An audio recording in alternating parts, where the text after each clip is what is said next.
दोस्तों, आज की कहानी है गांव का चोर। राजू अपने दादाजी के गांव में गर्मी की छुट्टियां मना रहा था। उसने गांव में अपने 4 दोस्त भी बना लिए थे।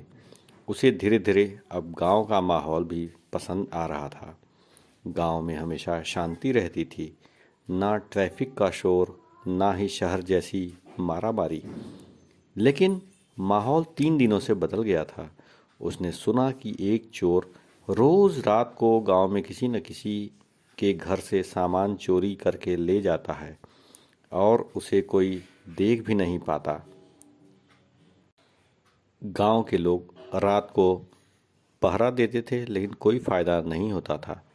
शाम होते ही गांव के लोग चौपाल पर जमा हो गए और चोर से छुटकारा पाने के बारे में बात करने लगे। दादाजी बता रहे थे कि चोर बहुत चालाक है। वह कम कपड़े पहनकर आता था, जिससे कि वह रात में दिखाई न दे।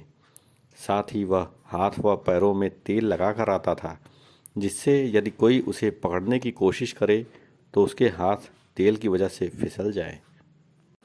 दादाजी बोल रहे थे कि सबसे बड़ी परेशानी तो रात को बिजली न होने की वजह से होती थी। सब लोग चिंता में थे। राजू भी दादाजी को परेशान देखकर दुखी था। उसने अपने दोस्तों को अपने घर के पीछे वाले पेड़ के नीचे बुलाया और सब चोर से निजात पाने के लिए बातें करने लगे। राजू बोला, मैं शहर से अपने साथ एक टार्च लाया हूँ। मैं उसे गांव के लोगों को दे दूंगा। और फिर उसने सबको ये बातें बताईं जो वह अपने दादाजी को बताने वाला था, जिससे कि चोर को पकड़ने में आसानी हो। उसकी बातें सुनकर दादाजी बहुत खुश हुए और कहा, राजू, हमारे दिमाग में ये सब बातें क्यों नहीं आईं?